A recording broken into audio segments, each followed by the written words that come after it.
Okay, so we'll reconvene, we'll build on the things we talked about earlier, and I know you've put together a series of questions that you want to know some answers to and some solutions to for school. So, who's got question one? Okay. I've got question one. First of all, my name's Romario. Started in January, CEM cult member. My question is, what specific things can CMs do to establish themselves and gain respect in a new school partnership? Okay, gaining respect is important. It's something we've looked at before.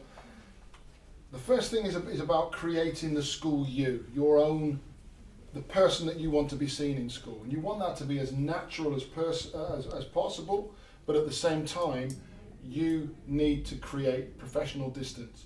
You need to make sure that the pupils in school understand that you are a professional.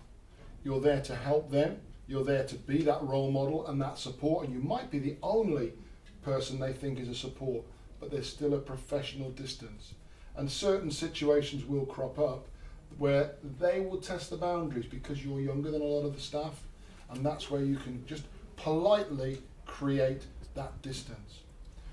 The other thing, of course, is modeling the kind of behaviour that you want to see from the young people. So by actually demonstrating, by keeping your calm, by speaking politely all the time, that makes a real difference, and you will earn respect that way.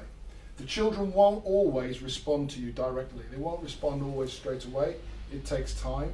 But when they see, and it's the same with any teacher or any member of staff, when they see that you are fair, that you are consistent, and that you conduct yourself in a respectful way all the time, they will respond to it.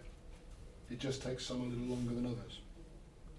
But having boundaries in place, making sure that they know what they can and can't do politely is fine, and making sure that anything that you say you're going to do, you do, whether that's a reward or a sanction. But all those things will help you to make a difference. There's one other thing that I would like to add on this one when you're establishing yourself, when you're creating that approach. I talked to you earlier about Bill Rogers and the 4 R's, but one of the things, and if you do look up Bill Rogers, one of the things you will see is he recommends that you take a least intrusive approach, and that's a useful phrase to remember. So in other words, instead of being all over it, diving in with all the full armory to really deal with something or really be full on, you actually take a least intrusive approach. For what I mean by that is, if you are seeing attitudes or behaviours that are mildly off track, we deal with it in that calm and quiet and mild way, assertive but mildly done. And we only actually get more intrusive in terms of more full on and heavy in terms of how we're dealing with it if it becomes a more serious problem. Because if we jump in full on to everything, where do you go next? So that least intrusive approach is the way that we can resolve 90% of the incidents and the attitudes and the things that you experience in school. And it's worth remembering that. First course of action, resolve it, but taking a least intrusive approach to it. Who's got the next question? Question 2. How can I be more assertive with the children? Are there different strategies to help co-members with this? Okay, so giving you something else to look up, one of the behaviour training sessions that we do is called Teach Like a Champion. And if you were to Google or look up, we've got copies of the book here, Teach Like a Champion, by an American guy called Doug Lemov, Lemov.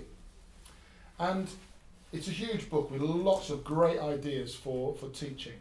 But Teach Like a Champion, from a behaviour point of view, concentrates on 5 key principles. I'll be giving you this in a handout afterwards, so don't worry about copying it all down. But the first one is strong voice. That's not the same as shouting. I try and coach people out of shouting. I've always tried to coach teachers out of shouting. Using your voice can sometimes mean raising your voice. And if that's done in a short, sharp way, it can be effective. But shouting just hypes up the children, and you end up having to talk above them, and the higher they go, the higher you go. That's not effective. But strong voice is about actually being very clear and very certain about what you want within a polite frame.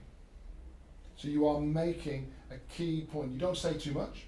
You don't over talk. You don't get involved in an argument about it. You might even use the stuck record thing where you just repeat a short point. Could you stop talking, please? Could you stop talking, please? I'll talk when you stop talking. I'll answer that when you stop talking. It's stuck record, but it does work. But you're not getting angry, you're not raising your voice, but you are being strong voice. One of the ones, probably the Doug Lemov strategy that I used most when I worked in school was one that he calls warm/strict, where you have firm boundaries, but there's always a compassion within it. There's always a warmth. And it can be done sometimes by using humour, not mockery, not put downs, but a warmth, a smile, sometimes a bit of humour can be very effective. But there's never a doubt that you mean what you say.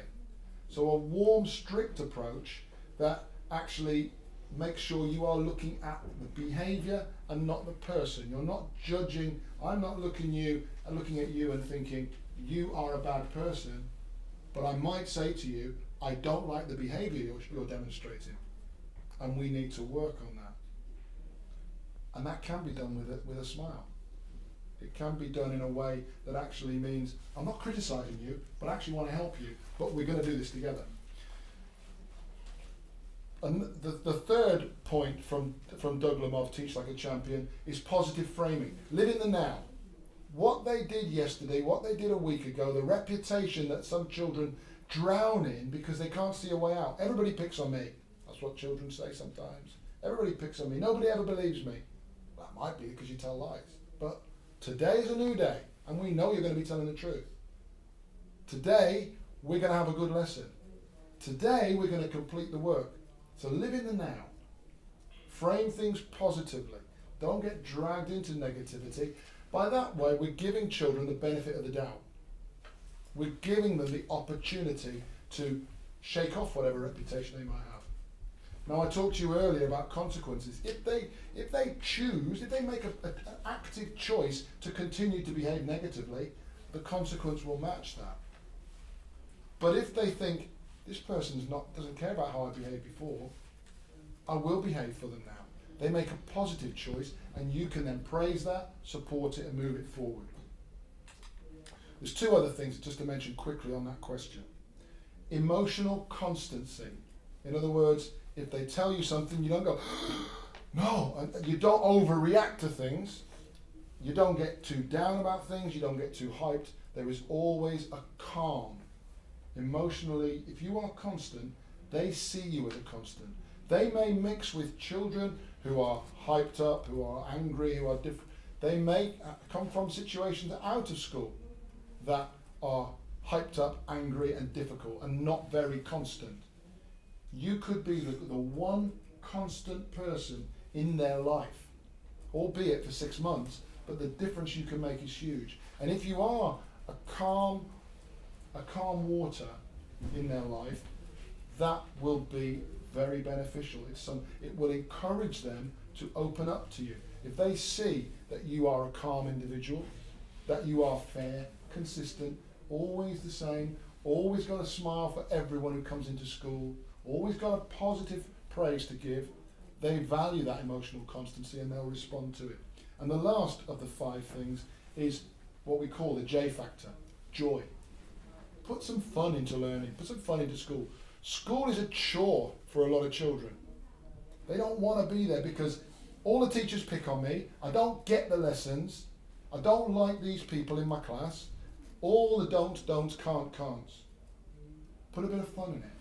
I mean, some of the power tools that City Year use, like Wake Up, Shake Up, like some sort of PT activities, are particularly popular in, I don't know whether you do them in the primary school that you're working in now, but if you do those things, breed energy. They get people excited, they get the children interested, they give them a reason to come into school. If you're running fun activities, if you're joining in and setting up the basketball on the playground at lunchtime, there's a bit of joy. And just as equally in the class, you can do maths through fun things. You can do other subjects through some fun things. You can teach rhymes to remember key things in classes. So just try and look at how you can put a little bit of fun and joy.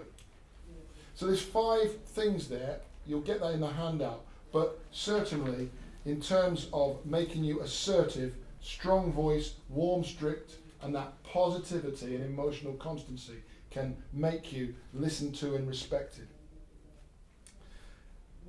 There is one other thing on this that I gave you a Bill Rogers phrase earlier, which was around least intrusive to more intrusive. Another one which I use a lot is relaxed vigilance.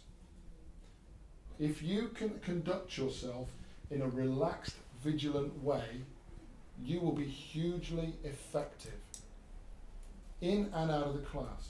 And by relaxed vigilance, what I mean is you will be warm and smiling, you will be in a relaxed situation, you're going about your business, but you are watching what's happening. On the playground, you can be engaging with a small group of children and talking, but you are seeing that group that's gathering over there. And in a calm, emotionally constant way, you might begin to move yourself towards that group, and you'll proactively break something up before it happens, or if you think it is actually shaping up to be something that could be unpleasant, you can gather people with you, other members of staff or whatever, to address that. So relaxed vigilance means you don't go, there's going to be a fight, and because if ever someone, a teacher, an adult, runs towards something, before you know it, 50 children are running with you, and it just hypes situations up. Relaxed vigilance means you nip things in the bud because you see it. And the same in class, when you can see that there is a bit of restlessness, just calmly move in. Do you need a bit of help? Just see it before it becomes a problem. Relaxed vigilance is a tremendous way of conducting yourself, but it's a very preventative thing to do in terms of behaviour management. Because the best way to manage behaviour situations is to stop them before they start. And by being vigilant, but in a fairly outwardly looking chilled way, you will be able to do that. So I hope that's given you some thoughts on that question. That was John's question about assertive. And I hope there's some strategies there that can move you forward.